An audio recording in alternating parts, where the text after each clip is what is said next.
Sungguh, hendaknya kita patut bersyukur memiliki bangsa Indonesia yang besar berkarakter agraris ini. Karena flora fauna yang dibutuhkan sepanjang kehidupan manusia bisa dikembangkan di negeri kita ini. Begitu juga dengan jumlah rakyat kita yang saat ini sudah mencapai 250 jutaan. Sesungguhnya adalah subjek pembangunan sekaligus pangsa pasar luar biasa besarnya untuk hasil-hasil pertanian. Namun sungguhlah tidak bijak jika kita selalu membanggakan secara berlebihan terhadap kekayaan alam yang kita miliki. Karena pada hakikatnya, hanya rakyat yang berkualitas tinggi dalam akhlak dan akal yang akan mampu mengantarkan bangsa ini menjadi Indonesia Raya. Maju mundurnya perekonomian sebuah bangsa sangat-sangat dipengaruhi oleh seberapa banyak pengusahanya. Artinya, semakin banyak pengusaha, maka akan semakin cepatlah laju perkembangan ekonominya. Terlebih, negara yang berkarakter agraris sangat-sangat dipengaruhi seberapa banyak jumlah petani dan pengusaha bidang pertanian. Dengan dukungan semakin luas lahan pertaniannya, semakin majulah negara agraris tersebut. Tapi sayangnya, gejala masyarakat pertanian di negeri kita ini mengalami gejala pergeseran dengan ditandai berkurangnya minat bertani di berbagai segmen umur. Inilah sesungguhnya ancaman serius bangsa ini. Namun kondisi ancaman ini, menurut Wayan Supatno, adalah peluang emas bisnis jangka panjang tanpa batas sepanjang masih ada kehidupan.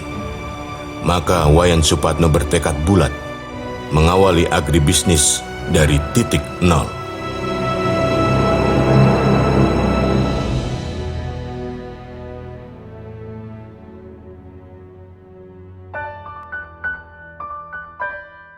Sebelum makan, Papa berpesan. Hari ini kan ujian kan? Banyak orang berpeluang menjadi juara. Gagal jadi juara hanya satu sebabnya. Tidak mampu mengendalikan dirinya sendiri. Maksud Papa, setelah kalian selesai mengerjakan ujian, baca berkali-kali baru dikumpulkan. Jangan buru-buru dikumpulkan. Ya, paham? Biar hasilnya yang terbaik. Mari kita berdoa. Selesai? Nah.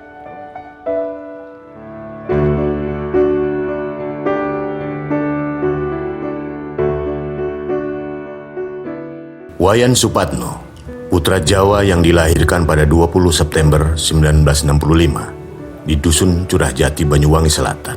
Sebuah daerah yang dihuni oleh banyak para transmigran lokal yang berasal dari daerah Wates, Yogyakarta. Wayan Supatno berasal dari keluarga yang ekonominya pas-pasan. Orang tuanya hanya memiliki sawah tidak sampai 1 hektar. Ketika sekolah dasar, Wayan Supatno pernah tidak naik kelas 2 kali. Pada waktu kecil, Wayan Supatno gagap berlebihan, bahkan nyaris bisu, sampai sering dibilang psikolog.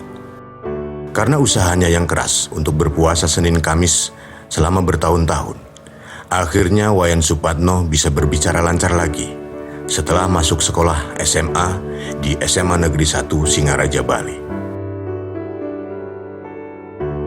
Di kelas 1 SMA, Wayan Supatno mendapatkan ranking 47 dari 47 siswa. Tapi karena usaha dan kemauannya yang keras, membuat Wayan Supatno mendapatkan ranking pertama di kelasnya ketika lulus SMA. Pribadi Wayan Supatno terlatih untuk selalu bekerja keras. Seperti ketika Wayan Supatno kuliah di Universitas Airlangga, Surabaya, untuk menyelesaikan D3 kesehatannya. Ibunya sempat menangis karena merasa tidak mampu membiayai kuliah Wayan Supatno. Tapi Wayan Supatno tetap yakin untuk melakukannya. Meskipun ia harus membanting tulang mencari biaya hidup dan pendidikannya sendiri. Ia kemudian mengajar dan menjual buku, bekerja di rumah orang, mengepel, mencuci, dan menyetrika pakaian orang. Kerja kerasnya itulah yang membuatnya mendapatkan beasiswa pendidikan yang diterimanya dari pemerintah. Setelah lulus, Wayan Supatno bekerja di perusahaan farmasi asing selama 2 tahun. Lalu mengikuti seleksi di Sekolah Perwira Wajib Militer di Magelang. Dan pada tahun 1993, Wayan Supatno dilantik dengan pangkat Letnan II. Setelah dilantik di Magelang, Wayan Supatno langsung ditugaskan menjadi guru pelatih militer di Rindam 1 Bukit Barisan Pematang Siantar, Sumatera Utara. Wayan Supatno pernah bangkrut 38 miliar karena upaya ekspansi bisnis dan kesalahan kemitraan. Semua asetnya terjual untuk menutupi kebutuhannya. Tapi kemudian Wayan Supatno berusaha bangkit dengan melakukan 5 kiat. Kuasai diri, cinta pekat kepada Tuhan, konsolidasi bisnis, buat rencana strategi baru, pintar mengelola para orang pintar. Pasca kebangkitan, Wayan Supatno melakukan riset baru bersama LIPI untuk mengolah cangkang sawit menjadi karbon aktif, asap cair, arang briket, dan kemudian diekspor ke Eropa. Tapi ditolak pasar Eropa karena dinyatakan tidak murni organik. Berawal dari peristiwa inilah, Wayan Supatno melakukan riset untuk membuat produk organik dengan basis mikroba. Setelah mendapatkan izin edar pupuk karya sendiri dari Kementerian Pertanian, maka Wayan Supatno mengujinya dengan menyewa lahan tidur sebuah perumahan di Desa Singosari Jonggol, Kabupaten Bogor, seluas 21 hektar. Lahan itu dicetak ulang menjadi sawah dengan alat berat untuk membuat jaringan irigasi dan sarana produksi padi. Hasilnya, lahan tidur itu menjadi lahan sangat produktif yang tadinya hanya menghasilkan 3,5 ton per hektar menjadi 7,8 ton per hektar. Wayan Supatno memegang teguh pesan Bung Karno pada waktu peletakan batu pertama kampus IPB, bahwa hidup matinya sebuah bangsa terletak pada kemampuan ketersediaan pangannya. Ini saya pun mohon maaf kepada anak saya ya, karena selalu saya tekan dengan pekerjaan yang seperti itu, sehingga dia mengalami tidak naik kelas itu 2 kali.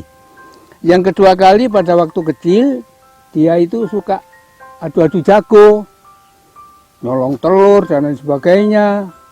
Nah ini yang tahu itu malah ibunya. Ya, betul pembicaraan yang Kakung tadi. Waktu kecilnya si Wayan itu memang belis, tapi ada kelebihannya juga. Walaupun toh itu belis, tapi rajin kerja, rajin bantu orang tua.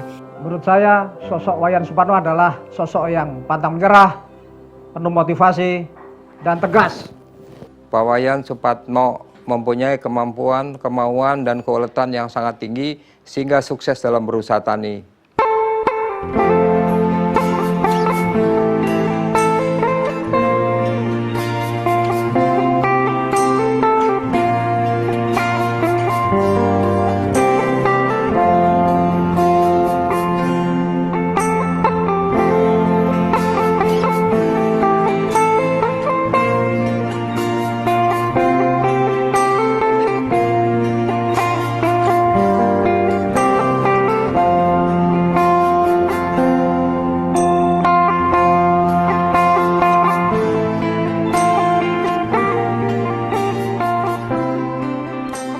Wayan Supatno sukses menjadi petani mandiri.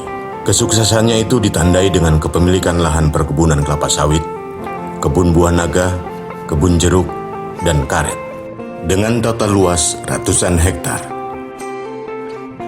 Wayan Supatno juga pemilik pabrik pupuk organik. Formula hasil temuannya sendiri dan berkembang pesat dalam beberapa tahun terakhir.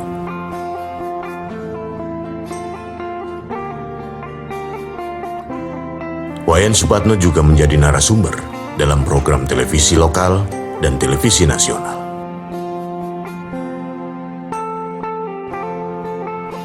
Beliau juga menjadi penulis di berbagai media cetak pertanian.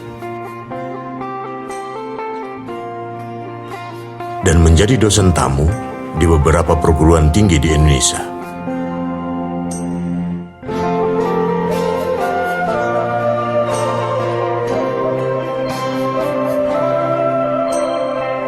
Inilah perkebunan buah naga milik saya, lokasinya di Pangkalan Bun, Kalimantan Tengah. Umurnya kurang lebih 1 tahun. Riwayat kepemilikan kebun buah naga ini. Pertama, saya beli dari masyarakat setempat lahan tidur. Kedua, saya land clearing dengan eskavator dan doser tanpa pembakaran agar ramah lingkungan. Buah naga sangat cocok dikembangkan di Indonesia karena buah naga membutuhkan full matahari dan membutuhkan tanah yang sedikit berpasir. Total investasi buah naga per hektar kalau di Jawa, mulai dari beli tanah sampai menanam sampai kondisi seperti sekarang ini menghabiskan anggaran kurang lebih 1 miliar. Tetapi jika di luar Jawa, seperti contohnya di Kalimantan, Pangkalan Bun ini cukup dengan 150 juta sudah jadi seperti ini.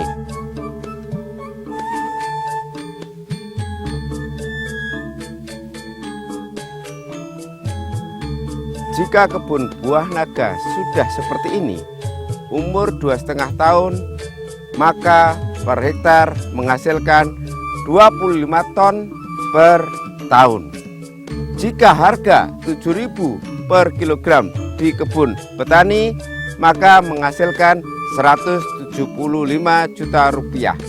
Tetapi jika harganya 10.000 akan menghasilkan 250 juta per hektar per tahun. Manfaat buah naga: pertama, memiliki kandungan gizi yang kuat. Kedua, vitaminnya cukup tinggi. Ketiga, yang terpenting, buah naga mengandung antioksidan yang tinggi.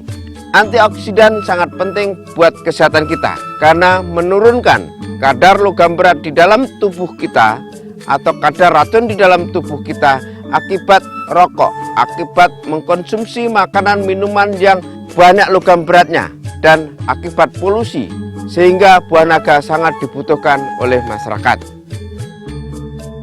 Wayan Supatno tidak hanya menginginkan kesuksesan yang telah dicapainya ini hanya untuk dirinya sendiri.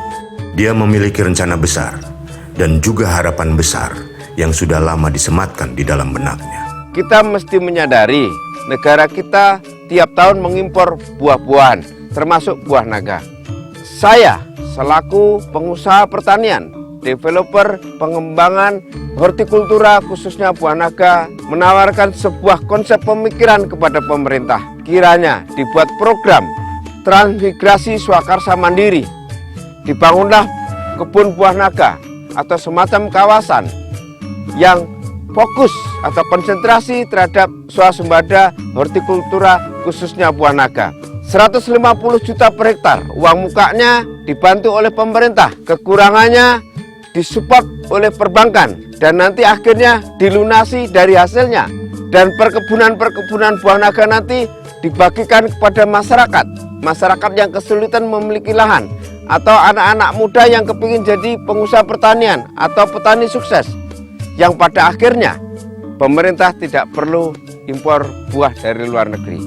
Kiranya konsep ini untuk menjadi sebuah pertimbangan agar kita menuju masyarakat adil dan makmur. Dulu saya pada waktu transmigrasi ke Sulawesi, saya tidak pamit dengan Wayan. Setelah didengar oleh Wayan, saya disuruh pindah ke Medan karena masih sulit untuk komunikasi. Nah, setelah saya ke Medan, ternyata sekarang saya jadi orang seperti ini. Besar harapan saya terhadap anak saya Wayan. Walaupun dia sudah berhasil dan sukses, kita harus bersyukur. Yang kedua, kita tidak boleh sombong. Yang ketiga, kita harus berbagi rezeki kepada yang lain. Berbakti kepada orang tua, lebih mendekatkan diri kepada Yang Widi.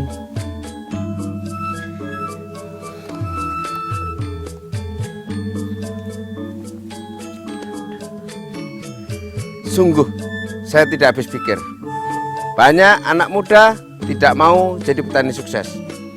Banyak sarjana pertanian ingkar janji dari profesinya. Tidak mau juga menjadi pengusaha pertanian yang sukses. Negara kita negara agraris. Negara yang memiliki penduduk 250 juta. kita memiliki pengusaha baru di bawah 2% atau 1,67% saja. Idealnya di atas 10%. Kita masih kekurangan pengusaha sukses sebanyak 20 juta lagi. Ayo, anak muda, menjadi petani sukses dan menjadi pengusaha pertanian yang sukses.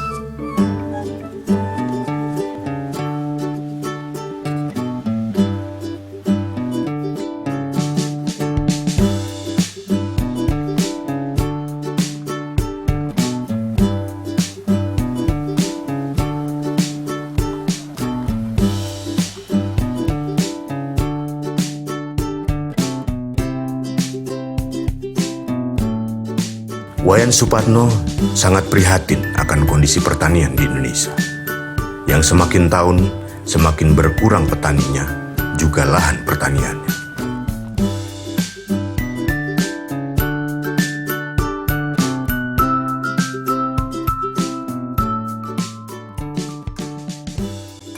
Ini sawi umurnya 20 hari dari greenhouse organik murni. Untungnya luar biasa. Sehat untuk petaninya, sehat untuk lingkungan, sehat untuk masyarakat. Kalau saya bisa, Anda pasti bisa. Ini daun ini kok bisa jadi mengkerut, Pak? Oke. Jadi saya jelaskan, gini loh, Pak. Makanya kalau jadi petani, selain belajar di buku, juga belajar di lapangan. Ya. Bertanya kepada petani-petani yang lain, contohnya seperti saya. Ya. Ini saya bisa simpulkan, Ya. inilah yang namanya retardasi. Ya, retardasi. Ya, Ya. retardasi mengkerut Iya, daun muda akibat kelebihan hormon hormonnya. Ya. atau sitokinin gibrelin. Biasanya ada pada hormak seperti ini. Ya. Nah, ini. Kalau tanaman kelebihan hormon namanya retardasi. Berlebihan sekali nekrosis atau pembusukan atau pengeringan. Cukup hormon ini tadi. Yang ini.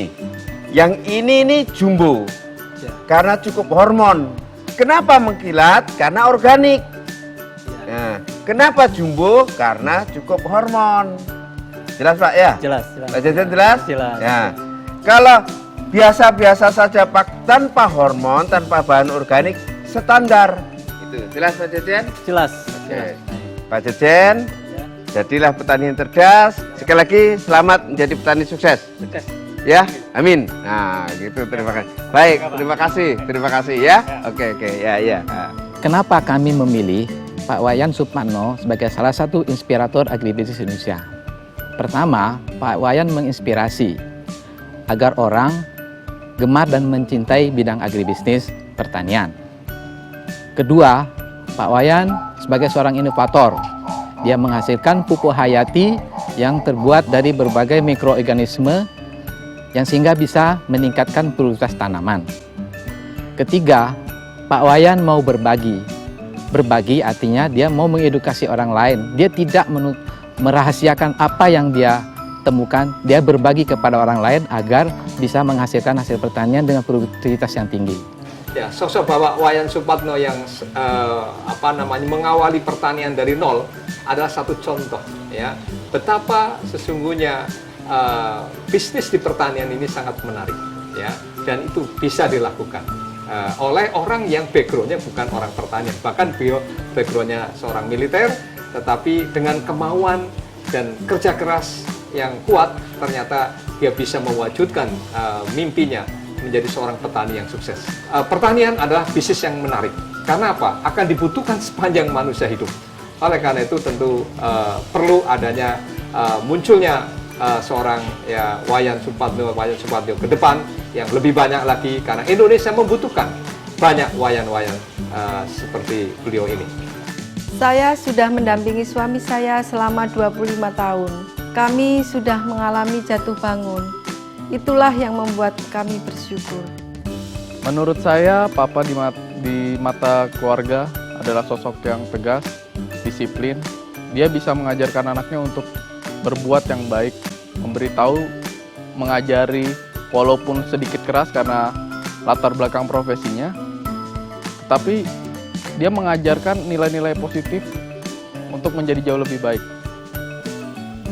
Papa itu galak. Galaknya demi kebaikan anak-anaknya. Papa memiliki sifat tanpa putus asa, pantang menyerah, berani mengambil risiko tinggi, tapi tetap bertanggung jawab. Saya bangga jadi anaknya. Saya berusaha akan menjadi sarjana pertanian ke depannya.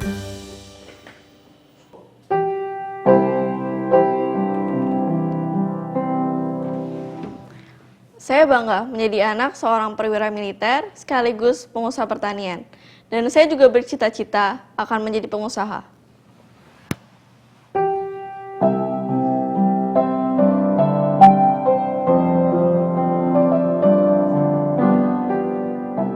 Inilah kebun sawit saya. Cara membuka lahan tidak dengan dibakar, tetapi dengan doser dan eskavator.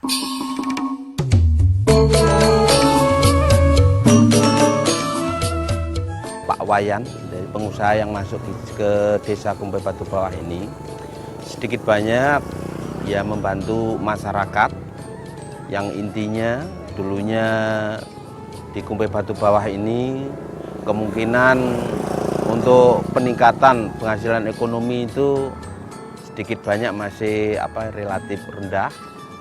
Jadi dengan adanya investor masuk ini, kita berharap ke depannya bisa membawa khususnya desa Kumpai Batu Bawah ini perekonomiannya bisa terangkat.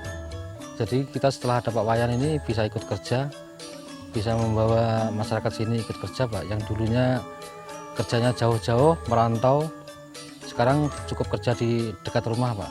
Menurut data BPS, sekarang ini petani Indonesia yang berusia di atas 45 tahun berjumlah 62% dari 26 juta jumlah petani, setara dengan 16 juta. Artinya, 12 tahun lagi kita akan kehilangan petani sebanyak 16 juta karena usia tua. Setiap tahun terjadi proses penyempitan lahan pertanian atau sawah 110.000 hektar. Artinya 9 tahun lagi kita kehilangan 1 juta hektar lahan pertanian termasuk sawah. Petani kita yang memiliki sawah di bawah setengah hektar per kepala keluarga sebanyak 14 juta kepala keluarga. Ini membutuhkan tempat. Lahan sempit membutuhkan pengganti. Disinilah di luar Pulau Jawa masih banyak lahan tidur subur, murah harganya. Pada kesempatan emas ini, saya selaku petani mengajak sahabat petani untuk menjadi petani yang cerdas. Potensi tidak hanya ada di Pulau Jawa, tetapi di luar Jawa sungguh menjanjikan. NKRI ini, bangsa milik kita ini begitu luasnya. Semangat Wayan Supatno untuk memajukan pertanian Indonesia sangat tidak diragukan. Wayan Supatno telah membuktikan bahwa hidup menjadi petani itu tidak miskin. Menjadi petani itu nikmat.